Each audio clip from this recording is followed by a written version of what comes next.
Hey everybody. Hey, I am going to start watercoloring for this illustration that I started. I've been posting videos of the process as I'm moving along through this. So the last video, I actually did just a voiceover and I showed myself inking this printout I did on watercolor paper, 140 pound. I just used Dick Blick's cold press watercolor paper. It comes in a pad. So here is the pad right here. Um, it's not bad. It's not, it's not the greatest watercolor paper, but what I've liked is it's within my budget. And then also, I can go ahead and just cut off the ends. I really don't like doing the block watercolor paper. I prefer having it and mounting it onto a board. Everybody's different about this, but because I will take my scans of my drawings and then digitally take them apart into these pieces. So if you see how the bird's wings are not part of the bird, it's because this is going to get cut out, and then I need to be able to have that flexibility where yeah, because I'm going to cut these out and then I'm going to put them together. I like being able to run this through my tabloid size inkjet printer, and it doesn't bleed. So like I basically will soak the paper, then I'll go ahead and staple it to my artboard, and then I can go ahead and start inking it after it's completely dried. And I've just learned to have that patience. Like, let things dry, don't be impatient, because I always want to get to the painting part of it. Okay, so I've done my preliminary work. So this is what we call a color comprehensive, and I did several of these digitally. I also do like a value comprehensive, so it's a matter of me. These are some of the different value comprehensives, and I do these digitally. The sketch I actually did was pencil drawing, and then I either I scanned the pencil drawing in. So yeah, so basically this helps me have a lot of the preliminary work already planned out and done, so then I can enjoy my painting time, because who doesn't like to paint?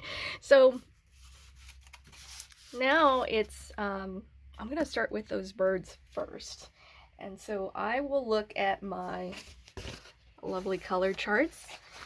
I cannot tell you how important it is to do this stuff. You just save yourself so much time, because it's like what I call my recipe book for colors.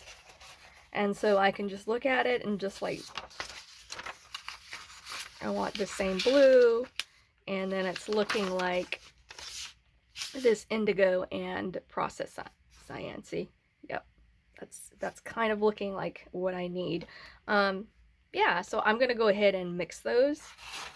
My palettes, I'm so sorry, this is not like recyclable friendly, but I use styrofoam plates because I would go through so many paint palettes. These are the watercolor acrylic inks. I don't know if you can see this. So I use Daler Rowney's watercolor acrylic inks. I like these because it gives a really big pop of color. Just a reminder, you cannot leave this on your paintbrushes. It will ruin your paintbrushes. And then I will look for my indigo.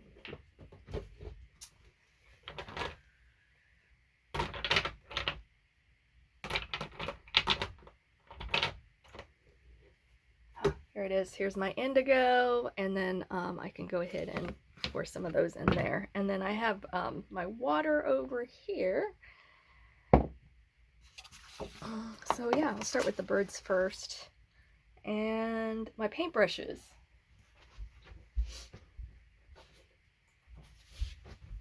I should have had these ready and out. Okay, so I have this Jackson little portable carrying case. I like this. You can stand up your art paintbrushes like this if you want to. So if I want to, I can have them off camera. My new favorite paintbrush. I had another watercolor artist. She's really great. Nino, she recommended Da Vinci's Casanio. Anyways, this brush, which is a quill brush, this has been great. I love it. I wish I had one more, but maybe a size smaller. This is actually a size 2, but it's a wonderful brush to fill in and pre-wet some things. Yeah, I just absolutely love this paintbrush. I do have a range of brushes. Like I have my round, which is my Winsor & Newton's, different sizes of those. So I will take some of these out to have them ready. And then I'm gonna get my, I do a little shaking just because it has sediment at the, you know, at the bottom of it. Have some of this. A little bit of indigo goes a long way. Doesn't take as much. All right, so I'm gonna move this aside.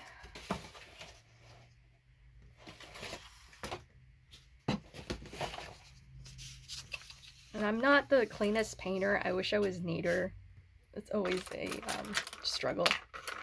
The struggle is real, I tell you. So now I'm gonna get my paintbrush wet. Oh, I always need paper towels.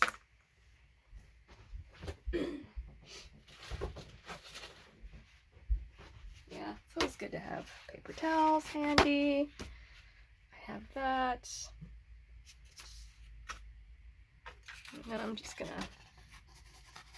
mix just a little bit of this together.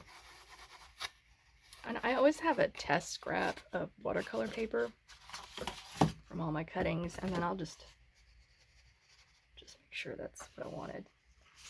See? Yep, that looks good. Yep. So when you're watercolor painting, what I like to do is I like to add the water first. So I'm going to use another brush. Just do the, and this is a round series 6. Okay. So I'll go ahead and I'll start filling this in. And because I ink this with ink that it will not run. Actually, you know what? I'll use that